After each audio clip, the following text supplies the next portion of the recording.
அனைவருக்கும் மாலை வணக்கம். மல்லிப்பூ செடி நடவு செய்ய வந்தாச்சு. ஃபஸ்ட்டு காஞ்ச சருகளெல்லாம் போட்டுட்டேன். ஃபஸ்ட்டு தொட்டியில் ஹோல்ஸ் எல்லாம் சரியாக இருக்கான்னு செக் பண்ணிவிடுங்க.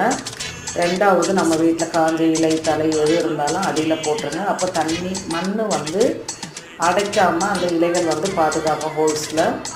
அதுக்கு கம்போஸ்டாகவும் அது அப்படியே யூஸ்ட் ஆகும். அதனால் அந்த மாதிரி போட்டுட்டு அதுக்கப்புறம் மண் கலவை 40% எந்த மண்ணாக இருந்தாலும் ஓகே.